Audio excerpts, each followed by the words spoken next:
Hello student, welcome to coherent English classes. मैं हूं आपका इंस्ट्रक्टर मोहम्मद ज़ियाउल्लाह कमर। आप देख रहे हैं हमारे YouTube channel coherent English classes. और आज इस वीडियो के अंदर हम लोग डिस्कस करने जा रहे हैं बिहार स्कूल एग्जामिनेशन बोर्ड के 12th की supplementary book story of English के चैप्टर नंबर 2 मिडिल इंग्लिश का तीसरा पार्ट को। इससे पहले के दो पार्ट हमारे YouTube channel coherent English classes पे अपलोड कर दी गई है। अगर आपने नहीं देखा है तो मैं आपसे रिक्वेस्ट करता हूँ कि कोहेरेंट इंग्लिश क्लासेस की प्लेलिस्ट में जाइए। वहाँ पे आपको प्रत्येक चैप्टर का, चाहे वो इंडियन सिविलाइजेशन हो, भारत इज माय होम हो, या फिर जो आपकी पोइट्री सेक्शन हो वो, या फिर जो स्टोरी ऑफ इंग्लिश हो, सबका प्लेलिस्ट सेपरेट बना हुआ है। आप वहाँ से जाकर पूरी वीडियो को आप देख सकते हैं। तो आइए स्टार्ट करते हैं मिडिल इंग्लिश लिटरेचर के बारे में। देखिए, middle English literature reflects quite accurately the changing Fortune of English, यानी कि मध्य अंग्रेजी जो साहित्य है, जो उसकी जो किताब है जो मिडिल इंग्लिश में लिखी गई है, उसके बदलते भाग को, यानी कि जो अंग्रेजी का जो बदलता हुआ भाग है उसको काफ़ी सटीक रूप से दर्शाता है। यानी कि मिडिल इंग्लिश की जब किताब को पढ़िएगा तो पता चल जाएगा आपको कि ये भाषा आने वाले समय में एक जो है वैश्विक भाषा के रूप में बन सकती है। इस तरह से मतलब उसको अरेंज किया गया। The early literature of this phase, यानी कि जो इसकी जो अर्ली मतलब होता है जो शुरुआती, जो इस फेज की जो शुरुआती जो लिटरेचर है जो कि 1150 से लेकर 1215 ईस्वी तक है, is exclusively religious in nature. इस चरण की जो किताब है वो जो एक्सक्लूसिवली का मतलब होता है विशेष रूप से धार्मिक स्वभाव के है। मतलब कि जो इसकी 1150 से लेकर 1215 ईस्वी तक की जो किताब है या साहित्य है जो लिखा है वो अधिकतर जो है विशेष रूप से जो है वो मतलब धार्मिक स्वभाव की है, मतलब कि क्रिश्चियनिटी को प्रमोट करती है। During this period the upper class mainly patronise French literature. इस अवधि के दौरान जो इंग्लैंड के जो उच्च वर्गीय, मतलब जो रईस खानदान हुआ करते थे, उच्च वर्ग के जो लोग हुआ करते, उसमें प्रमुख रूप से फ्रेंच साहित्य को संरक्षण करते थे। मतलब कि जैसे आप इंडिया के अंदर देखिए, जो हाईली मतलब कि क्वालिफाइड लोग हैं या फिर जो वेल टू डू फैमिली है, मतलब कि कुलीन परिवार जिसे कहते हैं, या बहुत ज़्यादा रुपया पैसा वाला जो परिवार है, तो उसके बच्चे हिंदी नहीं समझ पाते हैं, वो अंग्रेजी को पढ़ते हैं। और हमारी जो आम जनता है उसमें क्या है, हिंदी का जो प्रभाव है। उसी तरह इंग्लैंड के अंदर मिडिल इंग्लिश के दौर में भी क्या होता था कि अंग्रेजी जो थी वो जो आम जनता है उसकी भाषा हुआ करती थी, और जो फ्रेंच जो भाषा थी वो जो है बड़े पढ़े लिखे जो परिवार थे उसकी भाषा थी। And English written could not expect support और पैट्रोनेज फ्रॉम देम। और इंग्लिश जो है में जो लिखा हुआ जो किताब था वो उम्मीद नहीं कर सकते थे, अगर आप अंग्रेजी में लिखते किताब की, जो बड़े परिवार के लोग हैं वो इस किताब को पढ़ेंगे। जैसे मान लीजिए आप हिंदी में कोई कहानी लिखते हैं तो क्या आप जो है बड़े राइटर बन सकते हैं? नहीं बन सकते हैं, क्योंकि जो ऊंची परिवार है, जो पैसे वाले लोग हैं, वो हिंदी को पढ़ते ही नहीं है। और इसकी वजह से जो पैट्रोनेज उसका नहीं हो पाता है, मतलब उसका जो संरक्षण नहीं हो पाता है, सपोर्ट नहीं मिल पाता उसको, है कि नहीं। It was the church and their leader who were keen to spread the religion. यह चर्च या उसके नेता थे जो धर्म को फैलाने के इच्छुक थे, and so promoted native language. और इसलिए जो है मूल साहित्य जो है, मतलब कि जो अंग्रेजी है उसमें प्रमोट किया। जैसे आप देखिए कि धर्म को फैलाने के लिए हम लोग क्या करते हैं, हिंदी भाषा का लेते हैं। जैसे मुस्लिम के अंदर आप देखिएगा कि उर्दू भाषा को जो है प्रमोट करता है। तो धार्मिक जो लोग थे उसने जो क्या किया, अंग्रेजी भाषा को आगे बढ़ाने की कोशिश की। The second phase of this period, AD 1250 to 1350, display a tendency of variety of dialectical subdivision. इस अवधि का दूसरा जो चरण था वो 1250 से लेकर 1350 ईस्वी तक का था। इसमें विविधता और द्विभाषीय विभाजन की प्रवृत्ति को प्रदर्शित करता है। In addition to the religious writing there are also some secular work. इसके अलावा भी, मतलब 1250 से लेकर 1350 ईस्वी तक का अगर आप किताब देखते हैं अंग्रेजी का, तो उसमें धार्मिक लेखन के अलावा कुछ धर्मनिरपेक्ष काम भी हुए। Many of these where translation of popular French romance. इसमें से जो कई जो है लोकप्रिय फ्रांसीसी जो प्रेम लीला है, रोमांस की किताब है, उसको जो है अंग्रेजी भाषा में क्या किया गया, अनुवादित किया गया। जैसे देखिए, lay of Havelock the Dane written in middle dialect is a good example. यानी मिडलैंड बोली में जो है लिखित हैवलॉक ऑफ द डैन, इसका जो एक अच्छा उदाहरण है। ये जो फ्रेंच की किताब थी जिसे जो मिडिल इंग्लिश में इसको ट्रांसलेट किया गया था।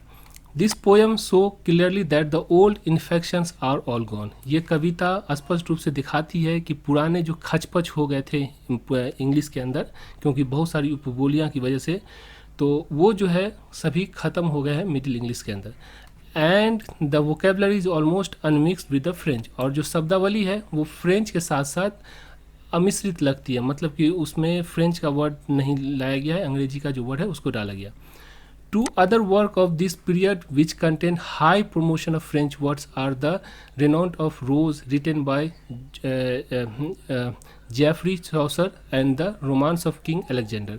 यानी इस अवधि की दो अन्य कार्य भी है जिसमें जैसे फ्रेंच शब्दों का उच्च जो अनुपात शामिल है, मतलब इसके अंदर जो फ्रेंच वर्ड बहुत ज़्यादा मिलता है, उसमें देखिए जेफरी चौसर के द्वारा लिखित जो रोमांस ऑफ द रोज और रोमांस नाम की जो किताब है जो कि किंग अलेक्जेंडर के द्वारा लिखी गई है, तो इसके अंदर फ्रेंच वर्ड का जो है फिर मिलता है, इसके अंदर बहुत सारे French word.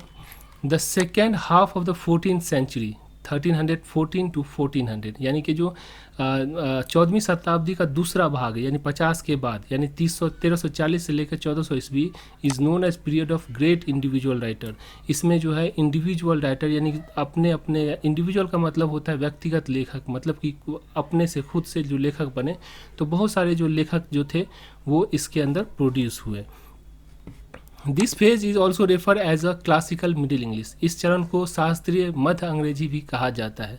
The notable writers of this period are Chaucer, John Grovers, William Langland and the John Wycliffe. ये जो है मिडिल इंग्लिश के जो नामी जो लेखक हैं, ये भी आपको ऑब्जेक्टिव में आ सकते हैं कि चौसर जो है मिडिल इंग्लिश का लेखक है, मॉडर्न इंग्लिश का लेखक है, या फिर जो ओल्ड इंग्लिश का लेखक है, तो ये मिडिल इंग्लिश का लेखक है। ये नामचीन लेखक हैं मिडिल इंग्लिश के, वो कौन कौन? Chaucer, John Grover, William Langland and John Wycliffe, ये जो थे वो जो है मिडिल इंग्लिश के बहुत ही नामचीन जो है लेखक है।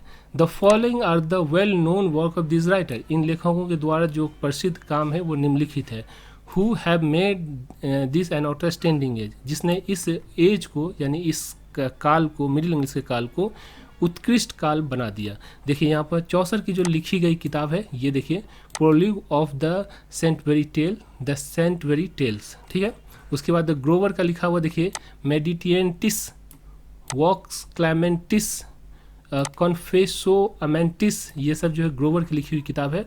लैंगलैंड की जो है देखिए पियर्स ऑफ प्लाउमैन, पियर्स का मतलब होता है दुख तकलीफ, प्लाउमैन का मतलब हल जोतने वाला जो हलवाहा होता है उसका पियर्स, मतलब कि उसकी जो कहानी।